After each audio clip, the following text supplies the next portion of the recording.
together, we are one.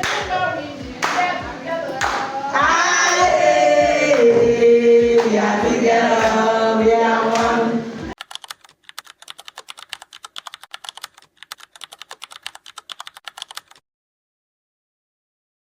Grassroot and I work with working effectively together, WET for short. So for and on behalf of the women, we want to wholeheartedly appreciate Green Advocates International for organizing such training. Indeed, it was timely to organize such a training because for some of us, we learned a lot of things to include grievances and other topics of pollution, how we can find our complaints to our leaders, both local and national leaders, and that of the ministry and agency it has to do with the government. So we hope that this training will not be the last. And we also thank partners that are working with Green Advocate Networks. William K. Sanusian from POMI.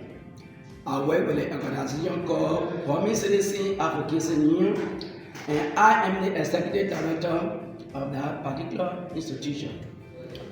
And I've been with Green Advocates since 2012, and we have been having workshops. But this particular workshop that is ongoing and is about to end today is a very much knowledgeable than all the other workshops I've been having with Green Advocates. In the workshop, I learned many things, but I want to capture 2 points there. One has to do with the EPA. Whereas EPA has a lot of things to do in this country, but we never knew. And one of the things that hampers our people is the environmental pollution. Everywhere you change the in Liberia, there is environmental pollution. So then, coming into the particular workshop, I was told that EPA had a law in the book, but the law had not been implemented to the fullest because EPA doesn't have a code. And we live by the water, we live by the soil, we live by the plants, and we live by the fishes in the water. So when these things are banned temporarily, then we also are like it's not safe. And I also got to know that the zoning law will also pass in the country, but it was not disclosed to our people. Until yesterday, I got to know that there was zoning law in the country. So many of our people don't even know about the zoning law. Where I learned from Green Advocates, from the workshop, and I want to applaud them because they have done a lot of things that were missing in the past. They have redirected our attention, and when we go home, we can assure that we take the mechanism that they are given us into place. And we'll be reporting some of these things on the radio.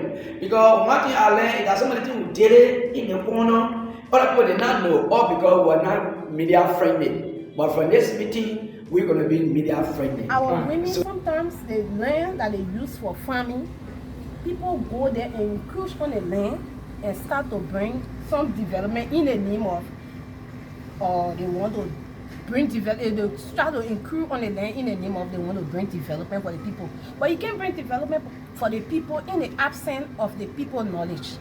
So sometimes they will leave them out and just go to authorities. And because they are not in the know, they don't know the steps to take.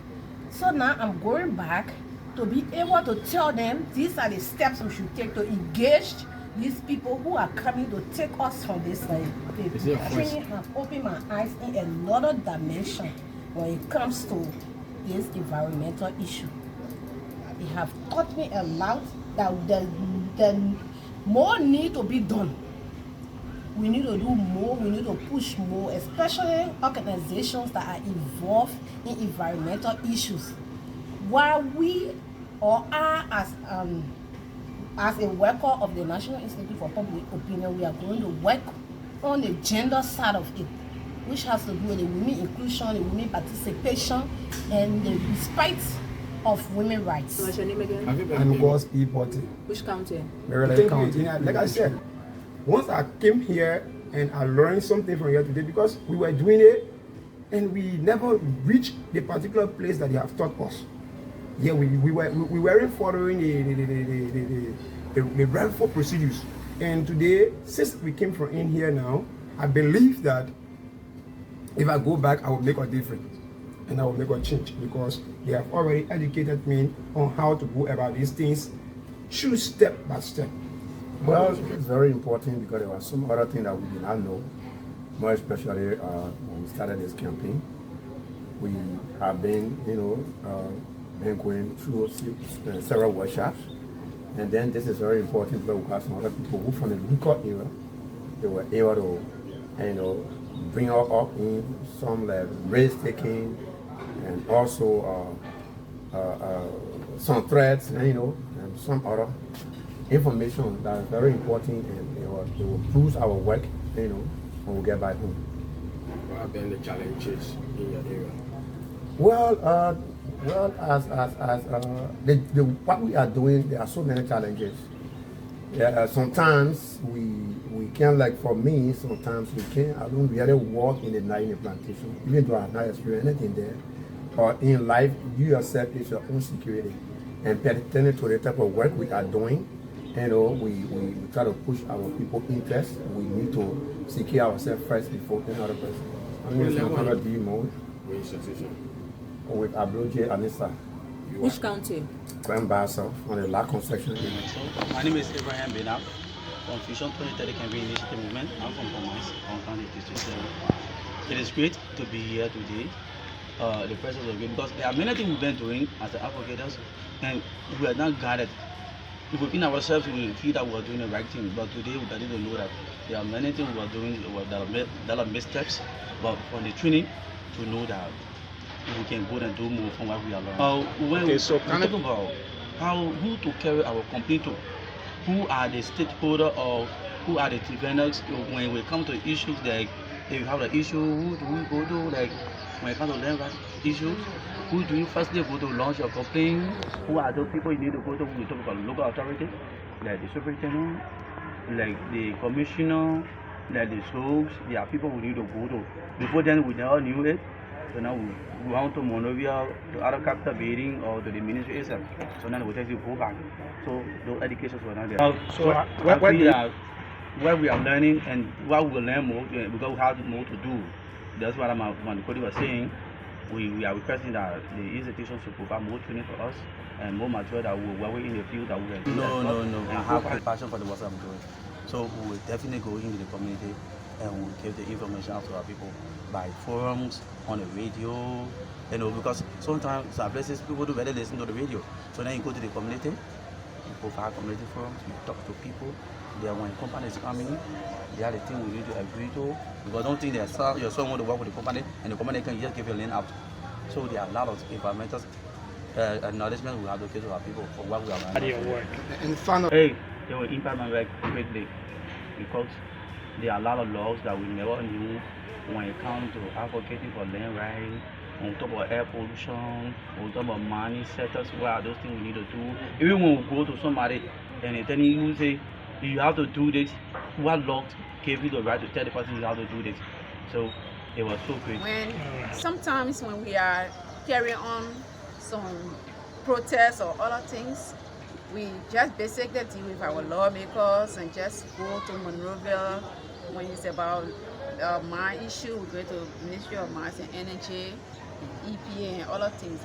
But now we were taught on how to approach from the grassroots, how to start from the community even before getting to the stakeholders. Well, So they have given me the guidelines on what to work on and how to work, because when I have an issue in the community, I will not just get up and go to the lawmaker. We have the internal affairs people that consist of the township, the commissioners, and other people like the statutory superintendent and other people that we have to get to. We write them, and when we know that they are not responding the way we want to, then we take another step before we go further to the lawmakers and other people. So then you are. Well, I would say the 2 days we kind of got a lot of information, but I would say it was not really sufficient. But this is the time that they work on as an institution to bring it to us. So I cannot say they have to go more than that. Do you have any further recommendation? Yes, the recommendation for such training, the 2 days is not sufficient because there are a lot of materials to cover, and I really do recommend that when they are breaking such a training, it should be like a week long. So like it will take us time to grab it, because right now they are just like brushing over most of those things because the information are made. So we couldn't like capture everything, you know, but at least there are portion of it that you are so much interested in and you are going to grab it, and at least we were able to go through everything successfully. All right, thank you. Your name? I'm Grace Thomas Barry. And where are you from? I am from Sunny Point. Okay. I'm residing in Sunny Point. Thank you so much. I'm Susanna Bitenes from Lofa County, representing the Lofa Women Agro Processing Group for President Development. In the first place, for and on behalf of the female who are participating in this 2 days training, we want to say thank you so much to the organizing part of this all-important meeting.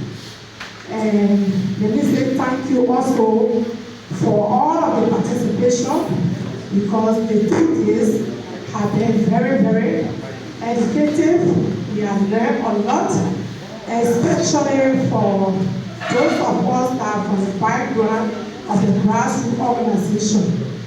And these 2 days have impacted us, especially when it comes to those different skills that we need to have in working together as a team.